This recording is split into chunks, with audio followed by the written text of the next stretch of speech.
Selamat siang kepada seluruh saudara-saudari di Indonesia. Saya Felicia, yang juga lebih akrab dikenal sebagai Felicia Tissue di sosial media. Dalam situasi pandemik yang sulit ini, saya berharap warga Indonesia akan tetap tabah dan menjaga kesehatan masing-masing.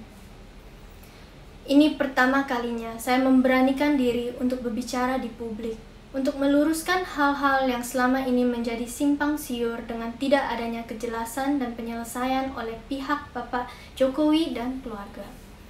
Akibatnya, akhir-akhir ini telah terjadi hujatan kejam yang dilontarkan terhadap saya dan keluarga dengan membawa isu suku, agama, dan kewarganegaraan. Setelah memilih untuk diam selama ini, saya rasa ini tidak bisa terus dibiarkan. Hujatan harus dihentikan dan publik harus mengetahui apa yang terjadi sebenarnya. Pada tahun 2016, saya diminta oleh putra bungsu Bapak Jokowi untuk bertemu dengan beliau dan Ibu Iriana, dan juga sempat diperkenalkan kepada keluarga besar beliau.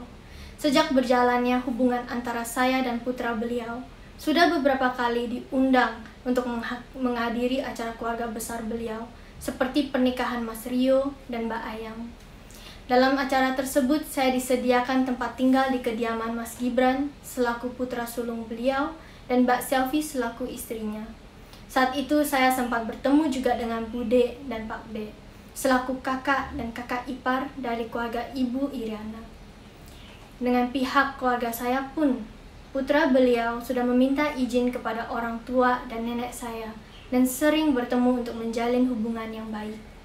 Dengan keakraban tersebut yang dijalin sedemikian waktu, tentunya kehilangan mendadak putra beliau dari kehidupan saya bukanlah hal sepele yang bisa dipertimbangkan dan diperlakukan seperti beberapa hal politik yang sering waktu diabaikan dengan cara mendiam. Tapi masalah saya ini harus diselesaikan secara kekeluargaan. No ifs and no buts. Pada akhir Desember 2021, putra beliau menelpon dan mengatakan secara langsung kepada saya keinginan untuk menikah dan sudah memberitahukannya kepada Bapak Jokowi. Putra beliau pun sudah meminta restu kepada orang tua saya. 2 minggu kemudian, putra beliau menghilang dan memblokir seluruh kontak selular. Walaupun saya sangat terpukul, saya mentegarkan diri dan mencari cara untuk mengetahui apa yang sebetulnya terjadi dengan mencoba untuk menghubungi putra beliau dengan berbagai cara dan juga kepada keluarga Bapak Jokowi. Tapi dengan sesatnya, tidak ada satupun yang merespon dan Ibu Riana pun mengganti kontak selularnya. Satu-satunya pembicaraan yaitu dengan Bude yang sempat kaget kepada perilaku putra beliau. Pada waktu itu, saya dianjurkan untuk tidak mengosongkan pikiran dan disampaikan bahwa Bude yang akan coba cari tahu dari keluarga beliau. Namun, setelah 2 hari kemudian, pada saatnya saya WhatsApp kepada Bude, dia pun tidak merespon balik. Alangkah anehnya. Dan yang lebih kejam lagi, putra beliau tetap aktif di sosial media Twitter. Tetapi saya diabaikan begitu saja tanpa kabar dari semua pihak keluarga Bapak Jokowi. Namun dengan demikian saya pun tetap berusaha untuk menulis surat tangan yang dikirim langsung dari Singapura ke Indonesia dengan tujuan kepada Bapak Joko Widodo. Isi surat tersebut meminta untuk hal ini diselesaikan secara kekeluargaan karena dampaknya akan sangat berat bagi saya apabila tidak ada penjelasan dan penyelesaian dari pihak beliau. Sebagai wanita sederhana, saya tidak ingin kehidupan pribadi saya menjadi konsumsi media, apalagi ditambahi oleh hujatan-hujatan yang seharusnya tidak terjadi. Namun, sayangnya surat itu pun tidak direspon. Dengan situasi tersebut, saya tetap memilih untuk diam tanpa memberitakan apapun ke media.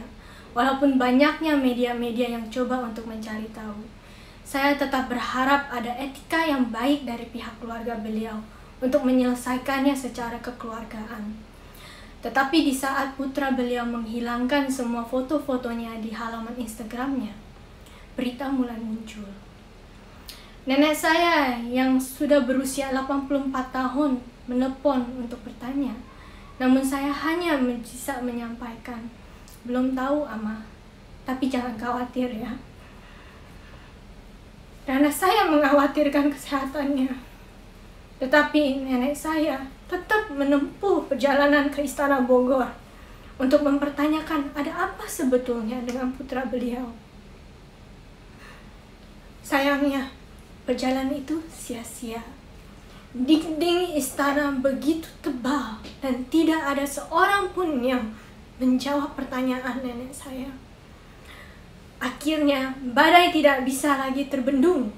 Pada tanggal 7 Maret 2021, 2 hari sebelum perayaan ulang tahun saya, saat media online mengungkapkan foto kebersamaan putra beliau dengan sosok wanita yang saya kenal sebagai karyawan perusahaannya.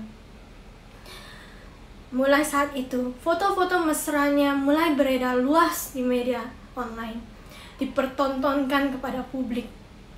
Disitulah ibu saya merasakan dengan pedihnya bahwa anak putri satu-satunya telah dikhianati oleh putra beliau dan perilaku kejitnya diperbolehkan oleh beliau sendiri dan keluarga. In all honesty, it was an immense blow for me and of course my parents who saw me in distress and confusion. They could not bear to see me treated with such unfairness. Dan makanya ibu saya yang pertama mengutarakannya melalui Instagram pribadinya. Niatnya bukan untuk memperkeruh, tetapi karena tidak ada jalan lain lagi.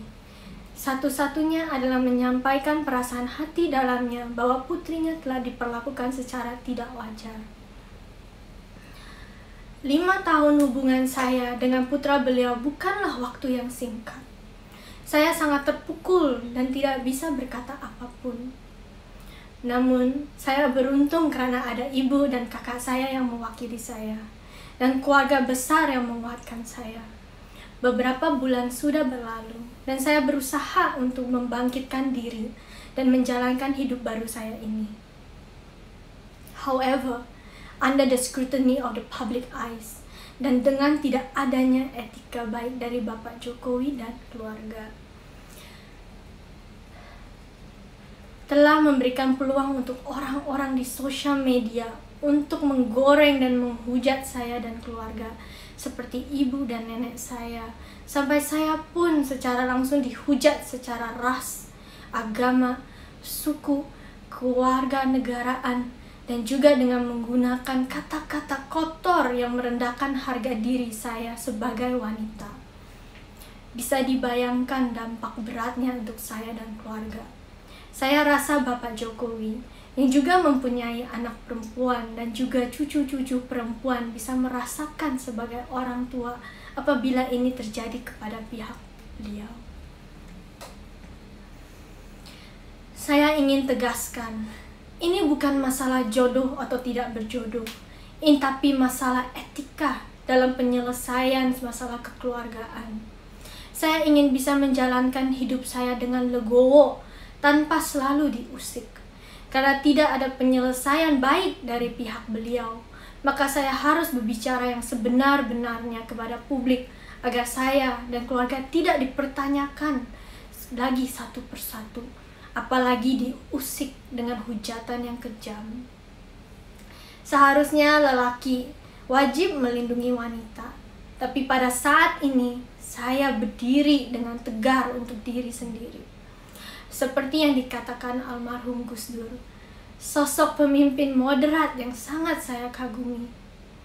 Pancasila dan konstitusi begitu mudah diucapkan oleh para elit dan penguasa. Namun, mengapa mereka begitu sulit melaksanakannya? Sebelum saya mengakhiri video ini, saya ingin mengucapkan selamat Hari Waisak bagi seluruh umat yang merayakannya. Terima kasih.